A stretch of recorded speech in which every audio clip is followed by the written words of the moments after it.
Hello, everyone, and welcome to Body Bags. I'll be your reviewer for today. I'm Lonnie from Horror Heaven77. And I know probably when people see what movie I reviewed, they're probably being like, really? Out of all the movies in the world you could have reviewed, you picked this one? But, it's like you couldn't pick something a little more unique or something interesting and stuff. But I gotta be honest, I think all of us who's ever done movie reviews and like the other guys on the show, I'm sure they felt the same way that you just start thinking about certain movies and they just start creeping and crawling around in your head. And, you just can't, you can't get rid of it and stuff. And just all of a sudden I don't know, you just don't feel like you're going to feel better until you start talking about it. And that's how it was with this movie. And, so yeah, and I looked, on the list. I didn't see anybody review this, or at least not lately. So I figure I'll go ahead and take a shot at it. Okay. First of all, let me say one thing, okay? If anybody who knows me, anybody who's like a really good friend of mine, anybody who knows me, spent time with me, you're gonna realize like there are three movies. I mean, there's others, but like the top three movies that I could just watch over and over and over again.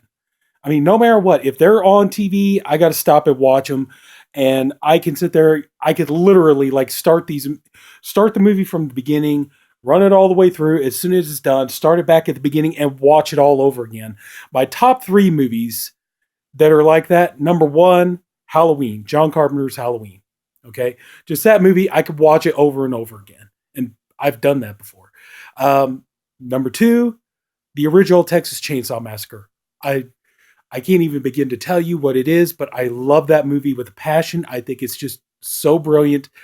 I love it. I remember the first time I actually watched that, and I remember it was kind of funny because I remember the first time I watched the original Texas Chainsaw Massacre, and I was really conflicted. First of all, I was at an age where I never should have been watching it, but I was just, that was the thing. It's like, you heard about it, and I was one of those kids, like, oh man, everybody keeps talking about this movie and how this movie, like, you should never watch this thing. And it's just the most horrifying thing ever put on film and everything. And I was one of those kids, you tell me, oh, you really shouldn't go near this or you shouldn't see it. Right? It just made me want to do it even more.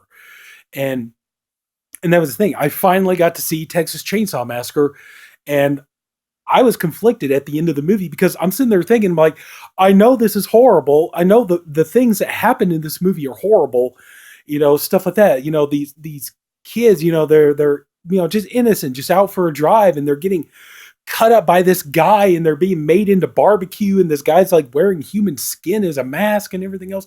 Why did I enjoy this? What does that say about me? It's like, obviously I'm a fucking psychopath, but other than that, so there was it say about me? And the one thing that really got to me is like, why did I find parts of it funny? There are parts in this movie I thought were funny, just, like Franklin, Sally, get back and push down, or, I can't find my knife, or something like that. Just, there were things in this movie I could not understand why I thought it was funny. It wasn't until years later, when the first time when I saw the audio commentary with Toby Hooper, where he explained, like, there were parts in the movie it was meant to be funny. So, oh, okay, so there were some comical parts in the movie, because I never understand why I thought this movie was so funny, and why did I enjoy it so much and everything. So I was conflicted, but that's my number two, and my number three is the original Evil Dead. Evil Dead, I could watch that all the time. Same thing, Evil Dead 2. It's like I could watch those over and over again. But so anyway, so that's kind of the thing. So go back to like around 2002, whenever it was, and Michael Bay decided, you know what, we really need to take the Texas Chainsaw Massacre, and we really need to update this, because here's the problem. The thing that I think is most amusing about this. Now, right off the bat, I'm going to say I actually do like this remake. Now, I mean, I'm a diehard lover of the original movie. Like I said, I consider it one of my all-time favorite movies ever. I have like it's one of the few movies I actually have multiple copies of. Texas Chainsaw Massacre. I'm serious. I got like 3 or 4 copies of that movie. I got like the meat pack edition over there. I got the Steelbook edition up there. And, I got the 40th anniversary somewhere up here. Yeah, there it is, up there. So I got at least 3, and then I own it like twice on digital. I got it on Amazon, and I got it on Vudu. So needless to say, you can tell I definitely love the original Texas Chainsaw Massacre. Now that being said, I just, I actually like this remake. But the thing is I have a love-hate relationship with this remake because the problem is I like the remake because it's well made. It's a good take on it. They you watch all the bonus features on here. It's clear that the people who made this movie had an appreciation for the original movie. They understood what the original movie was and what it tried to be, and they tried to honor it. And that's the thing. It's like, when you do a remake and you try to honor the movie and you try to do ways to pay homage to it, to pay respect to it, that's when you make a good remake. Why do you think like John Carpenter's The Thing is considered such a brilliant movie? And it is. Why do you think that movie is? Because Carpenter has such a love and appreciation of the original movie. He did not want to screw with it. He did not want to mess it up. And then, he tried to, he took elements from the original movie, but made his own movie out of it. Same thing with Zack Snyder and Dawn of the Dead and things like that. You get what I'm saying. Chuck Russell and The Blob, Cronenberg and The Fly, stuff like that. And they did something similar to this. They appreciated what the original was, but they didn't want to step on it. But the reason I have a hate relationship with this movie is because you could pretty well make an argument because of this movie coming out and being a big hit in the box office and being a big success. This is what started the trend of every friggin' movie out there needed to be remade. Every horror movie from the 70s and 80s needed a remake and stuff like that. Then you ended up getting some that were not bad, but then you get like turds like Nightmare on Elm Street. I'm sorry. I'm not trying to shit on anybody who loves the Nightmare on Elm Street remake. I personally, I can't stand it. I thought it was horrible. And then when you see like the people who made the movie, like Rooney Mara, like in that movie, she admitted she didn't even try, and her performance shows it, and just her acting is appalling. And Jackie Earl Haley, I'm sorry, so I think he tried to give it his best shot, but still, dude, sorry, you can't top England. You just can't. Sorry, my opinion. But, and like Samuel Bayer ass, that guy admitted he hated the original Nightmare on Elm Street, didn't like it, didn't want to even do the movie and stuff like that, and just kind of, and it shows, just what I was saying, it shows. That movie's terrible. Anyway, going back to this one. I just thought it was funny, though. The thing that I think is funny is that, back in like 2002, whenever it was, Michael Bay took a look at the original Texas Chainsaw Massacre, and he says, you know what the thing is? I really do believe we need to remake the original Texas Chainsaw Massacre because the original movie, it's dated. I mean, it's clearly a 70s movie. I mean, you could tell it's a 70s. It reeks of being a 70s movie. You could tell because the characters are clearly like hippie types. And even Toby Hooper, may he rest in peace, was something of a hippie himself, from everything I've heard about him, like in real life, he just had this kind of like hippie mentality. He would always say, like, way cool, man, and stuff like that. So he had kind of a hippie, personality to him, but still. But I just thought it was funny that, Michael Bay is sitting there saying like, okay, they made this low budget horror movie. It was made to look like a 70s documentary, things like that. But you could tell it reeks of being a 70s movie. It's paced like a 70s movie. It's, like the hairstyles in the movie are clearly 70s. The way they dress is 70s. The vehicles that they're driving are 1970s and things like that.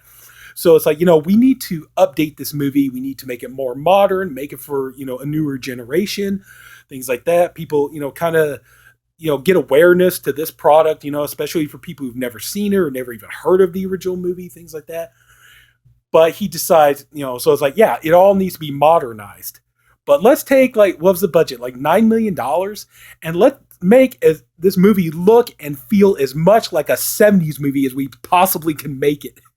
That was one thing. I know everybody say, well, the thing was because the original movie, tried to, created the kind of fake story about it being like based on true events and things.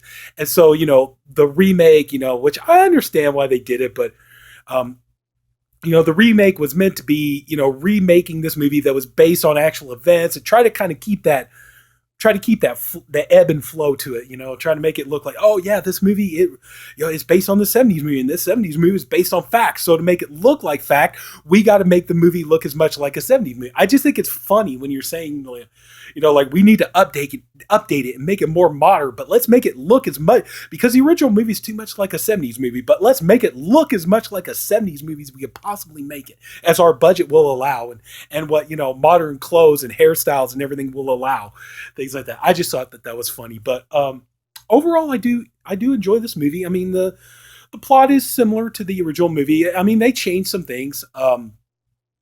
You got 5 kids in the van, except this time you don't have anybody in a wheelchair.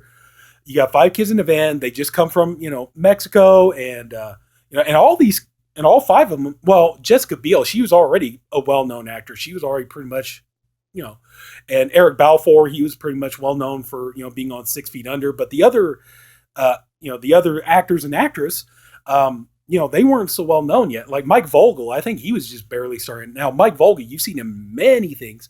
He was in season 1 of Bates Motel. He was on the Stephen King show Under the Dome. He's been in many stuff.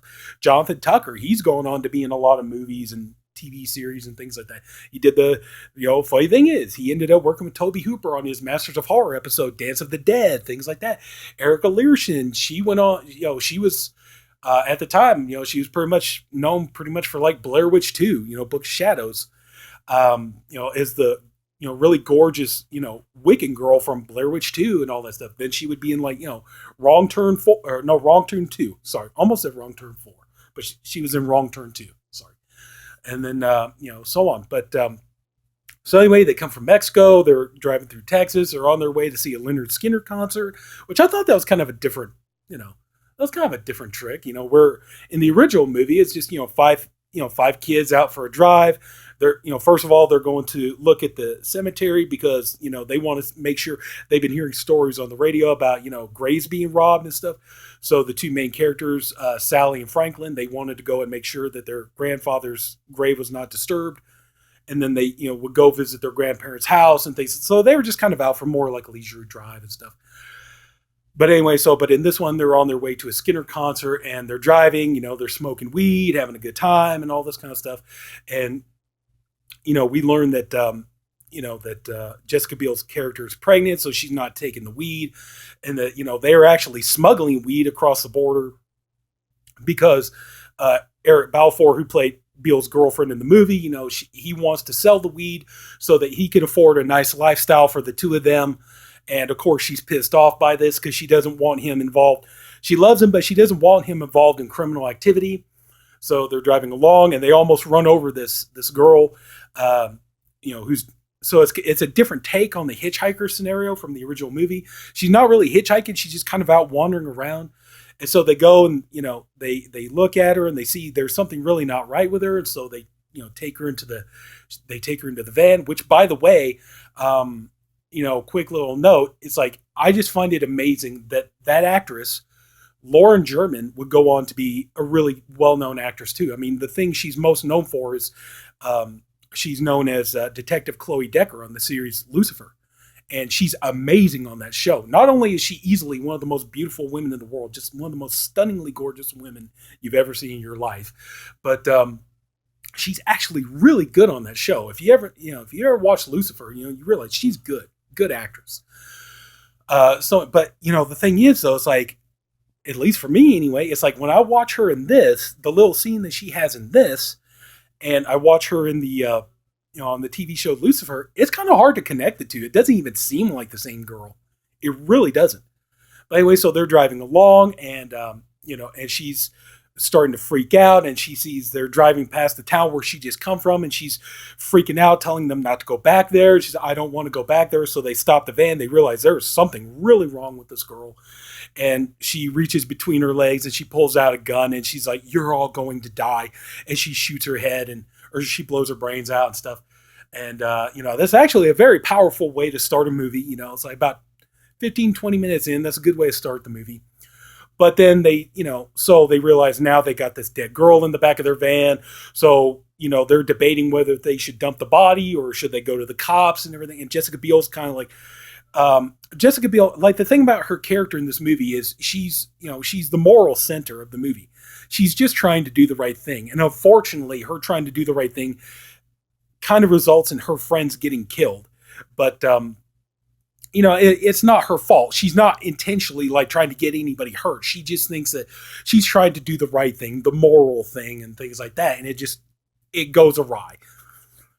So anyway, so they go, to this little town, and they go to this little. Basically, it's kind of like reminiscent of the gas station scene in the original, but they go there. They want to, call the cops, and the lady who runs the shop, she calls the cops, says if you meet him at the old Crawford Mill, and so they're, wait a minute, the sheriff's not coming here. No, he's going to be over there. He said, if you could drive over there and meet him. And they're like, we're not driving around dead girl in our van.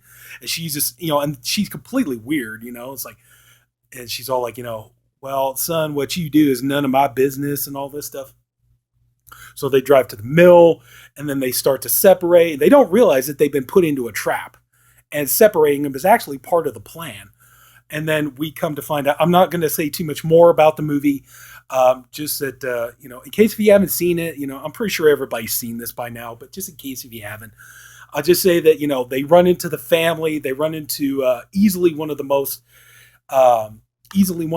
entertaining villains in the whole Chainsaw franchise. I was definitely Jim Seedow and Bill Moseley and Ed Neal. The three of them stack up first, but I would say he's probably about number 4, and that would be Arlie Ermey as Sheriff Hoyt. Arlie Ermey really, he pretty much just about steals the whole movie, is the real villain of the movie. He's creepy, he's a pervert, he's weird, the dialogue he comes up with, and, you find out too, a lot of this was dialogue he made up, it wasn't even written. But he was just trying to say the most, he's like just trying to think of like the most morbid dialogue he could say and stuff. And then, but then too, it turns out, the town is, we find this out in the beginning, the prequel, Chainsaw Massacre, the beginning, that basically the town is kind of deserted, and that kind of the only people who live there are Leatherface, which we see here, and Leatherface's family, and, so the kids are basically in a fight for their lives, and one by one, they're basically facing off against Leatherface, and they got to try to get away. And that's pretty much where I'll leave as far as the story goes. I don't want to give away too many more details. But overall, like I said, I have a love-hate relationship with this movie. I think it's fun to watch. It's not bad for a remake, but at the same time, this is the movie that pretty much spawned every friggin' remake that has to be made. And it's kind of like, that's the thing, some of these remakes come out, they're good, some of them not so much, but this one here I thought was pretty good. The acting, like I said, I think, I have to be honest, I'm not the biggest Jessica Biel fan in the world, but she was good in this. She was good, she was sympathetic, like I said, she made mistakes, but you still, you sympathize with her because, she was a good person overall. The other kids were kind of a little bit more shady, and I think the idea was so that you wouldn't be so sympathetic to him as much. But what I mean by shady is like, they're trying to sneak weed past the border, things like that.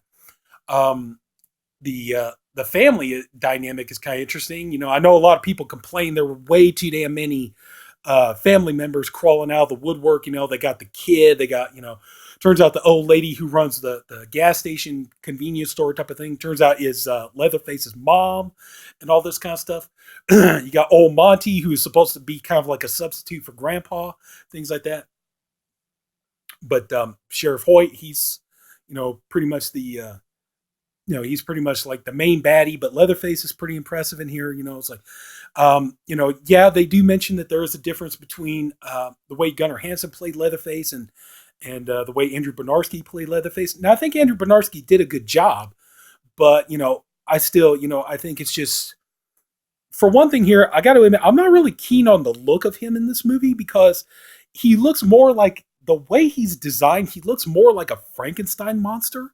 He doesn't really look human to me. You can tell. See, they got him like all padded up here with the outfit and everything else. They got him all like all padded up and everything else. And, the mask looks like something more like a creature. It doesn't really resemble, I mean, I guess it's supposed to be like aged human skin, but it looks more like something like a creature, like not something human. Whereas like the original Gunnar Hansen Leatherface, what made that look so creepy and what still freaks people out today, almost 50 years, is the fact that he, it looks normal. It looks real. What Robert Burns and Gunnar Hansen and Toby Hooper and all them came up with, looks way more realistic than this. This looks almost like a Frankenstein monster. I don't know if that's what they were going for, but that's what it looks like. But they changed a couple of things about Leatherface in the original. Like I said, Leatherface was actually more scared of the kids than the kids were scared of him, and he was actually killing them to, in self-defense, or what he thought was self-defense. Basically just trying to protect his home because these hippies keep coming into his house. But in this one here, no, Leatherface is basically just pure evil. He just kills for the sake of killing. He kills because he loves to kill and things like that. And and you can choose either way. I mean, it just depends on what you prefer. I prefer Gunnar Hansen. But the thing is, what I really hate though is the fact that Andrew Bernarski turned into such a dick. That's the one thing I really hated about this whole thing, was that, he turned around and, I saw pictures of him. I'm sure we all have. I've seen pictures of him posing with Gunnar Hansen and Bill Johnson and, like Ari Mihailov, and unfortunately not Robert Jazz because he passed away. But then for this guy to sit there and say, like, out of all the guys who played before, he turned around and says, I did it better than any of them. Nobody did it better than me.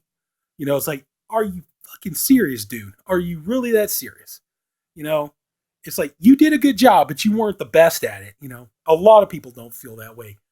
And he just turned into such a creep, just turned into such an asshole and stuff. And, you hear about like all these problems that he's been having and stuff. So, but anyway, just, that's the one thing I didn't care for, was that he turned into a jerk about it, but just, no, I don't think you did it better. I hate them when they do that. Like when Joel Kinnaman said that he did RoboCop way better than Peter Weller ever did. And it's like, fuck you, dude. Seriously? Or like when that, what's his name? Hornswoggle, the wrestler, saying he did Leprechaun way better than, Warwick Davis ever did. Never mind the fact that, that's Leprechaun Origins, and pretty much just about everybody fucking hates that movie and thinks it's garbage compared to the rest of the series. So yeah, don't sit there and say you did it better, But anyway, though, just, I think everybody agree you did a good job, but I think most people will be like, nah, I'm still for Gunnar. May Gunnar rest in peace. But anyway, that's pretty much about it. Yeah, I'd say give it a shot. It's pretty good. It's good for a remake and everything, but I just say, yeah, give it a go, and that's it. Anyway, if anybody took the time to watch all this, I thank you for doing it. I appreciate you for doing it. I honestly hope you enjoyed this. I'm sorry about all my rambling.